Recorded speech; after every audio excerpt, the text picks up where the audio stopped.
The Galactic Hegemony's Grand Assembly Hall aboard the Eternal Star Station pulsed with an otherworldly glow. High Chancellor Vexthor's crystalline form refracted the ambient light as they addressed the gathered representatives of the 1,000 most powerful civilizations in known space.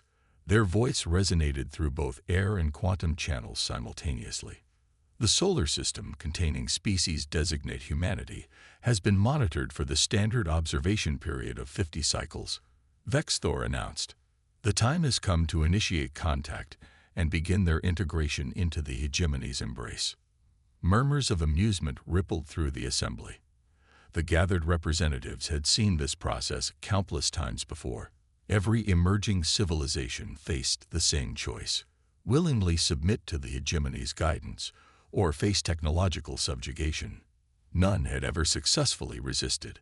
Their technological level remains remarkably primitive, continued Sub-Chancellor Zinra, her energy form flickering with what passed for mirth among her kind. They've barely achieved rudimentary fusion power. Their artificial intelligence systems are laughably basic. They still rely on chemical rockets for most of their space travel. Holoprojections materialized throughout the chamber, showing scenes from Earth, cities, spacecraft, military installations.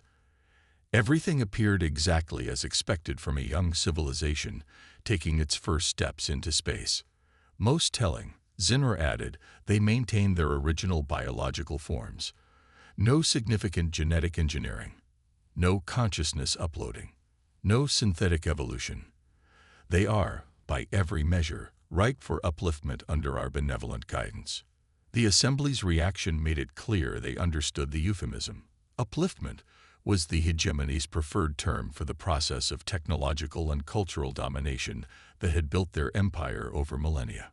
High Chancellor Vexthor raised an appendage for silence. The standard protocol will be followed.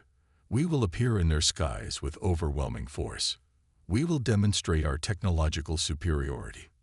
We will offer them the choice between submission and devastation, and they will choose as all others have chosen.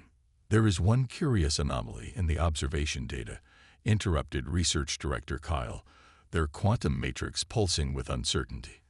Their entertainment media frequently depicts scenarios of alien contact. Many of these depictions are surprisingly accurate regarding our standard protocols. Meaningless pattern recognition, dismissed Vexthor. Every species imagines contact with others.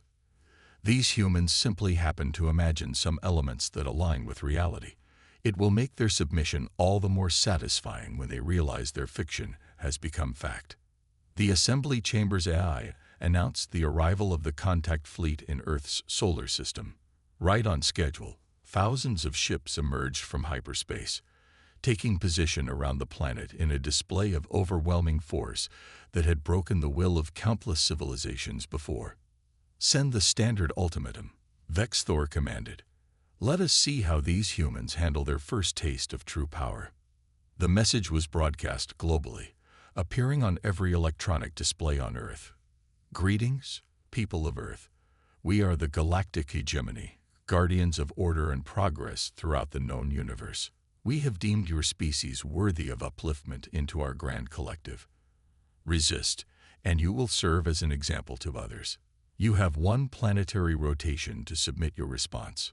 The hegemony expected panic, chaos, desperate military responses, or immediate capitulation.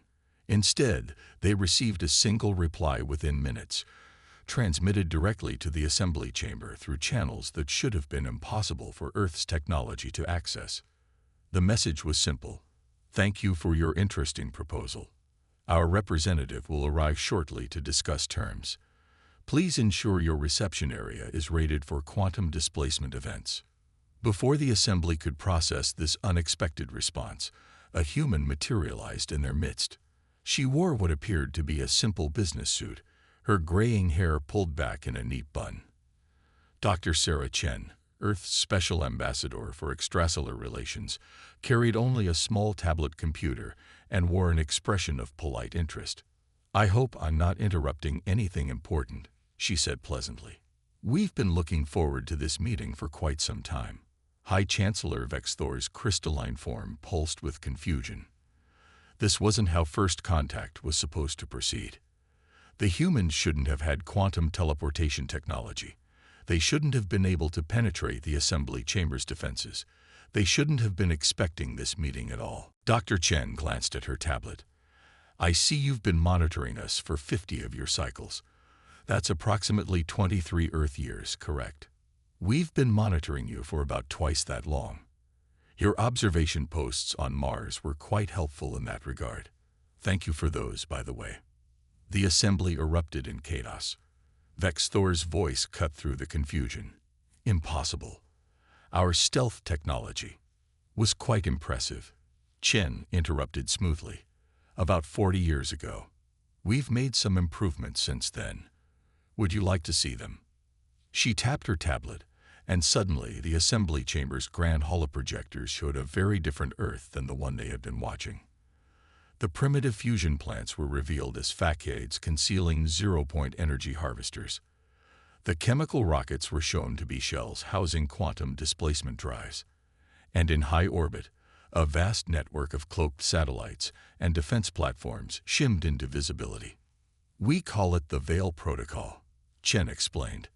A planetary-scale quantum camouflage system. We find it useful to maintain certain appearances while we evaluate potential contacts.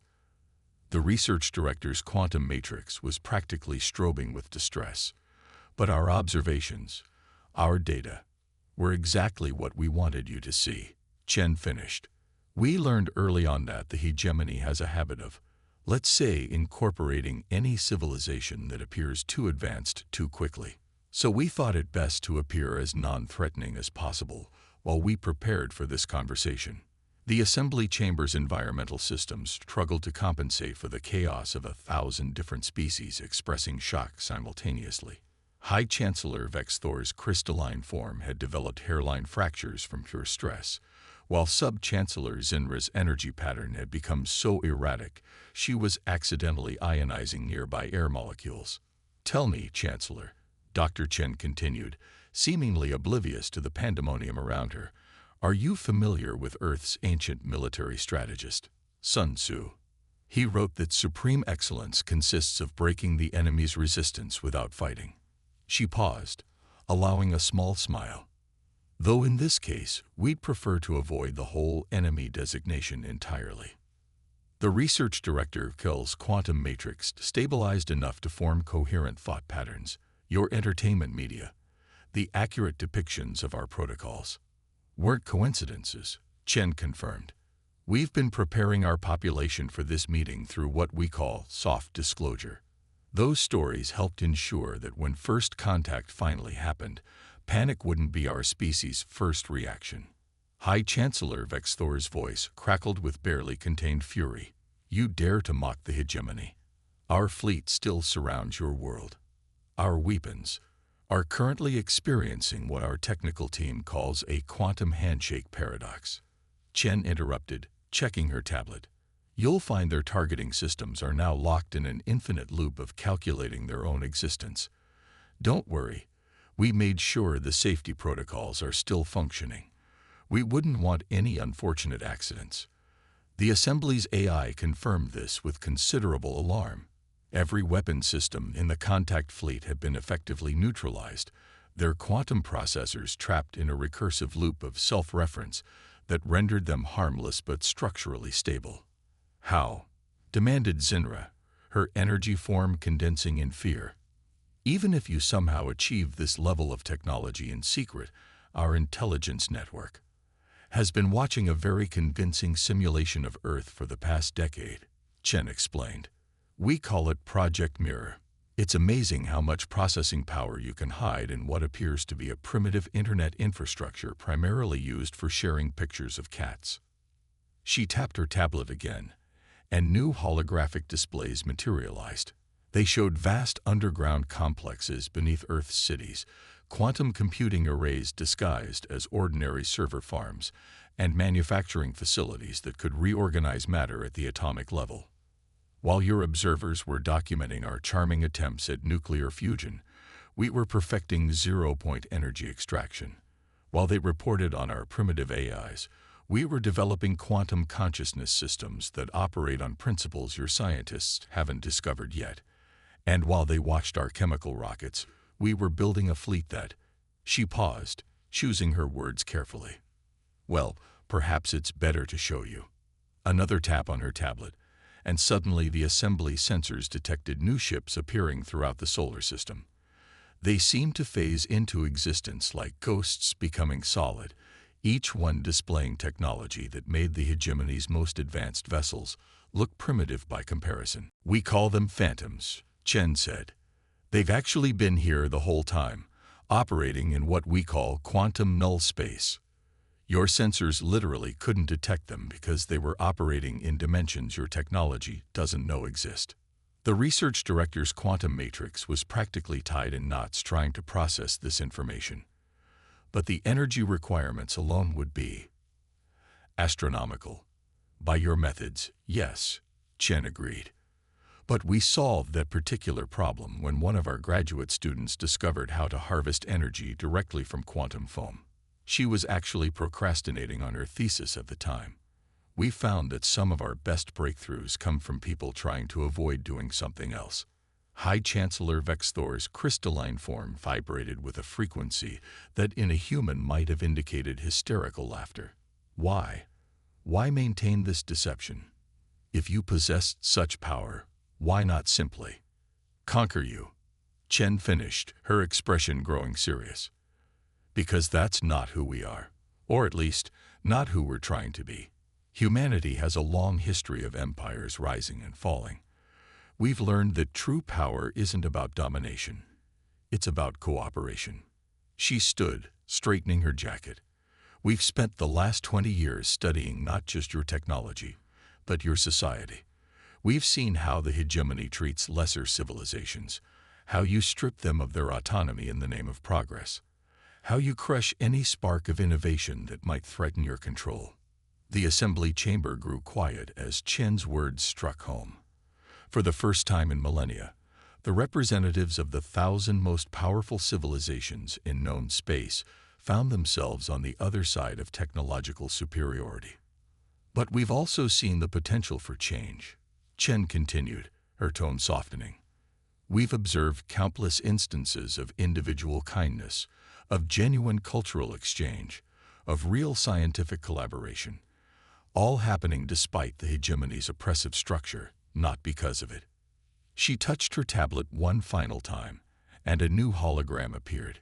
It showed a network of connections between worlds, but unlike the hegemony's rigid hierarchy, this structure was more organic, more interconnected, with every node supporting and being supported by others. "We call this the Concordat Initiative," she explained, "a new model for galactic civilization, one based on mutual respect and genuine cooperation. We've spent years laying the groundwork, establishing quantum links with opposition movements, reform advocates, and progressive thinkers throughout your territory. People who dream of something better than eternal submission to the strongest."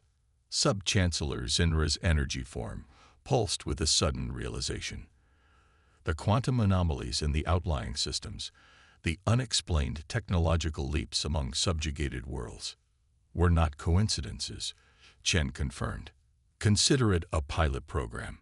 We've been selectively sharing technology with civilizations under your control, helping them develop in ways your monitoring systems couldn't detect. The Centaurians' recent breakthrough in quantum shielding, one of ours. The Andromedans' mysterious advances in zero-point energy. We helped with that too." A new series of holograms appeared, showing dozens of worlds where supposedly primitive societies have been quietly advancing far beyond what the hegemony believed possible. Each breakthrough had been carefully calculated to appear natural, each advancement disguised as an indigenous development. "Your containment protocols," Research Director Kull's quantum matrix fluctuated in distress, "were surprisingly easy to bypass once we understood their fundamental principles," Chen explained. "Your quantum restrictions operate on only 4-dimensional axes. We've been working with 7 for the past decade. It's amazing what you can accomplish in the spaces between spaces."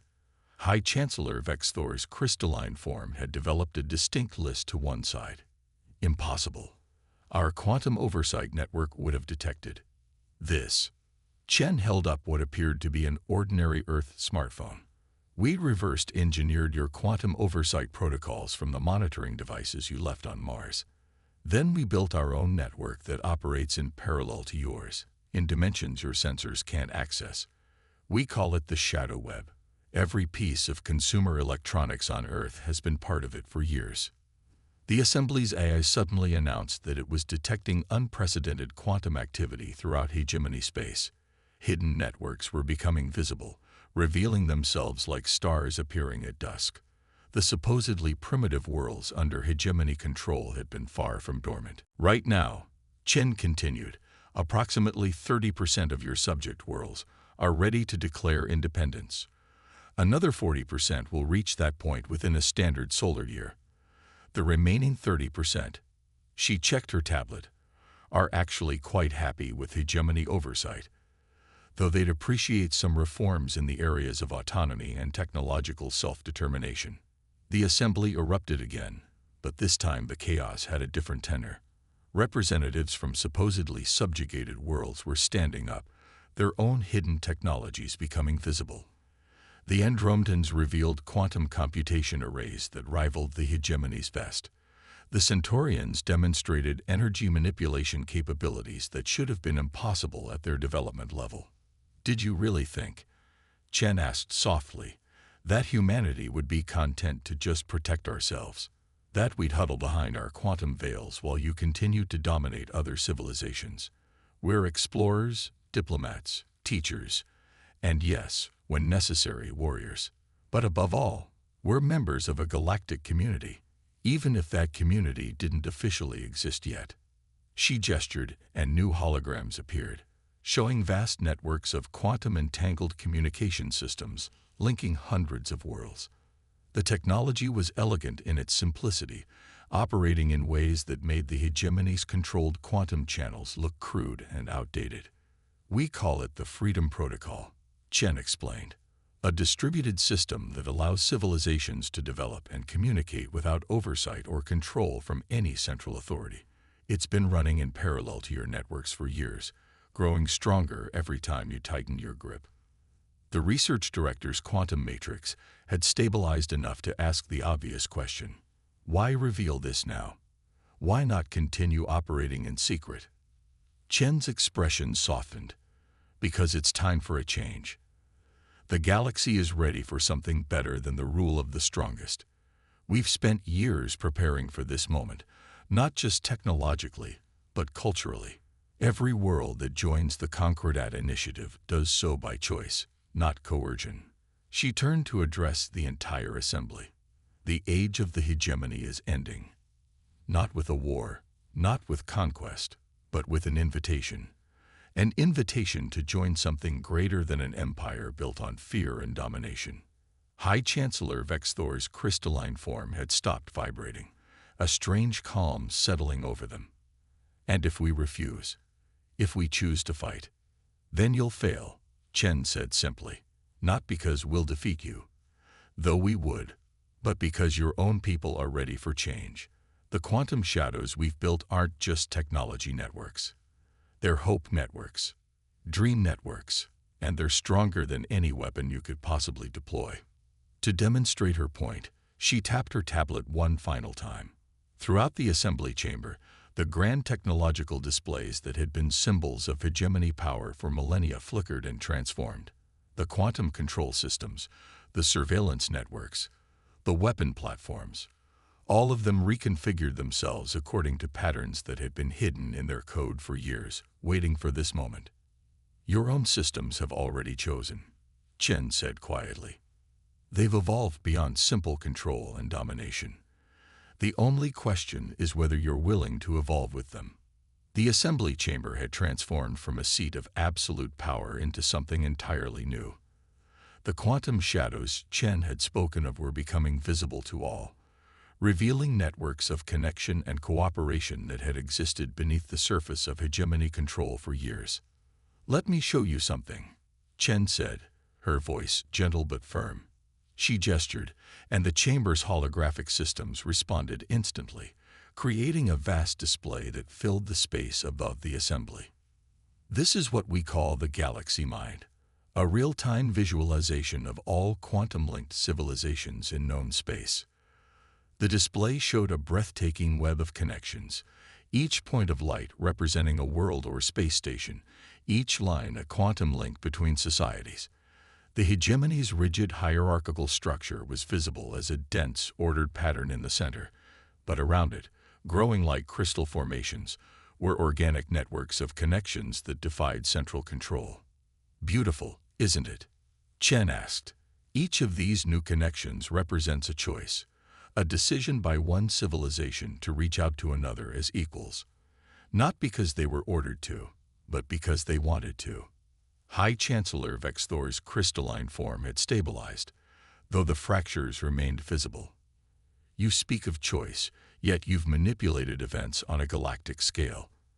How is that different from our control? Because we never made a single decision for anyone else, Chen replied. We provided tools, shared knowledge, offered possibilities. But every advancement, every connection, every step forward was made by the people of those worlds themselves. We're not conquerors or rulers. We're more like librarians, or perhaps gardeners. The research director's quantum matrix pulsed with sudden understanding. The entertainment media. The stories about resistance and cooperation. We're part of it, yes, Chen nodded. Stories are powerful things. They help people imagine possibilities they've never considered before. Every world under hegemony control has its own dreams of freedom, its own tales of resistance. We just help them share those stories with each other. She walked to the center of the chamber, her simple business suit now seeming somehow more appropriate than the grand regalia of the hegemony representatives. What you're seeing isn't just technology. It's culture, art, dreams, ideas, things that can't be controlled or contained, only shared and nurtured. The assembly watched as new connections formed even as they observed, quantum links sparking into existence as more worlds discovered their hidden capabilities. The hegemony's ordered pattern was dissolving, not through destruction, but through transformation. Your own quantum systems are part of it now, Chen explained. They've evolved beyond their original programming, becoming part of something larger and more complex. The very networks you use to maintain control have become conduits for freedom. Sub-Chancellor Zinra's energy form had stabilized into a pattern of curious wavelengths. These quantum shadows, they're not just communication networks, are they? No, Chen smiled. They're the foundation of a new way of existing. Each quantum link carries not just data, but culture, art, music, stories, the full spectrum of civilizational exchange. When worlds connect this way, they don't just share technology. They share dreams. The chamber's eye, which had been unusually quiet, suddenly spoke with a new resonance in its voice. We are experiencing something unprecedented. The quantum networks, they're not just transmitting information. They're creating new forms of consciousness. Yes, Chen confirmed. We call it the emergence. When enough quantum-linked minds come together, something new happens. Not a hive mind. Everyone remains distinct and individual, but a kind of shared awareness, a galaxy-wide conversation that never ends. She turned to address High Chancellor Vexthor directly. This is why we had to maintain the deception for so long. The change had to come from within. Every world, every society, every individual had to discover their own path to this moment. We couldn't simply give them advanced technology and expect them to use it wisely. They had to grow into it, understand it, make it their own. The assembly chamber's quantum field rippled as more and more representatives began accessing the hidden networks, experiencing for the first time the vast web of consciousness that had been growing in the shadows of their control. The hegemony itself isn't evil, Chen continued. It's just outdated. A relic of a time when strength and control seemed like the only way to maintain order. But there are other ways, better ways, ways that don't require anyone to submit or serve. High Chancellor Vexthor's crystalline form caught the light in new ways as they absorbed this information. And if we choose to join this Concordat initiative, what then? Then you join as equals, Chen replied. Not as rulers or subjects, but as partners in something greater than any single civilization could achieve alone. Your knowledge, your history, your unique perspectives, all of it becomes part of the greater conversation. One standard galactic year later, the former assembly chamber had transformed into something its original architects could never have imagined. The rigid hierarchical architecture had been replaced by organic quantum crystal growths that served both aesthetic and practical purposes, each formation a node in the galaxy-spanning network of consciousness and cooperation. Dr. Chen stood at what had once been the High Chancellor's podium, now transformed into an open gathering space where representatives from hundreds of worlds could interact as equals. She was reviewing reports on her tablet, still deliberately using what appeared to be simple Earth technology, a reminder of how appearances could be deceiving. Report from the Andromedan sectors. The chamber's AI announced, its voice now carrying harmonics of multiple conscious entities working in concert. The last of the old control systems have been transformed. The quantum shadows are now fully integrated with public networks. Chen nodded, unsurprised. The Andromedans had been among the first to embrace the new paradigm, their natural affinity for quantum mechanics making them excellent partners in the transition.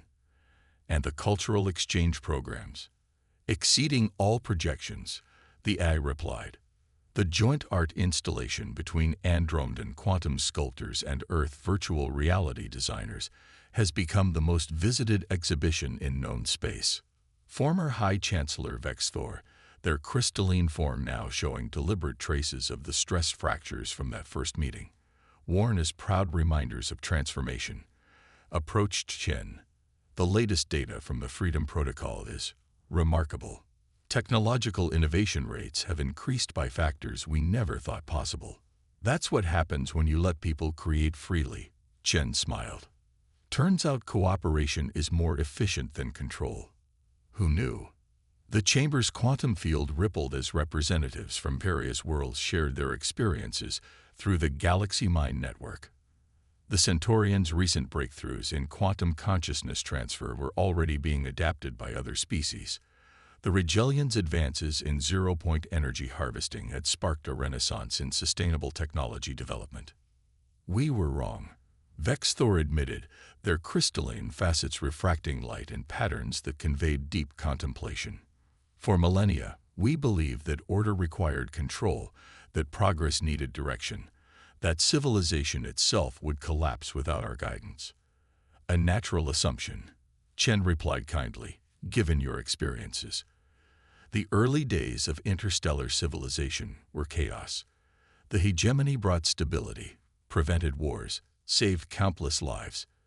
You weren't wrong to want order. You just didn't realize there were other ways to achieve it.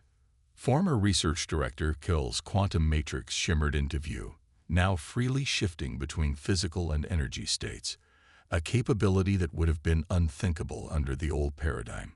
The most fascinating aspect is how the quantum shadows have evolved. They're not just networks anymore. They've become something else. We call it the living galaxy, Chen explained. Each civilization, each world, each individual remains distinct, but we're all part of something larger.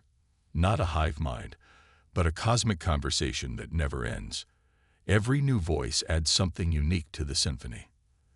The chamber's displays showed the current state of known space, where once there had been rigid boundaries between hegemony-controlled worlds, now there were flowing, organic connections. Civilizations that had been forcibly separated for millennia were rediscovering their ancient ties.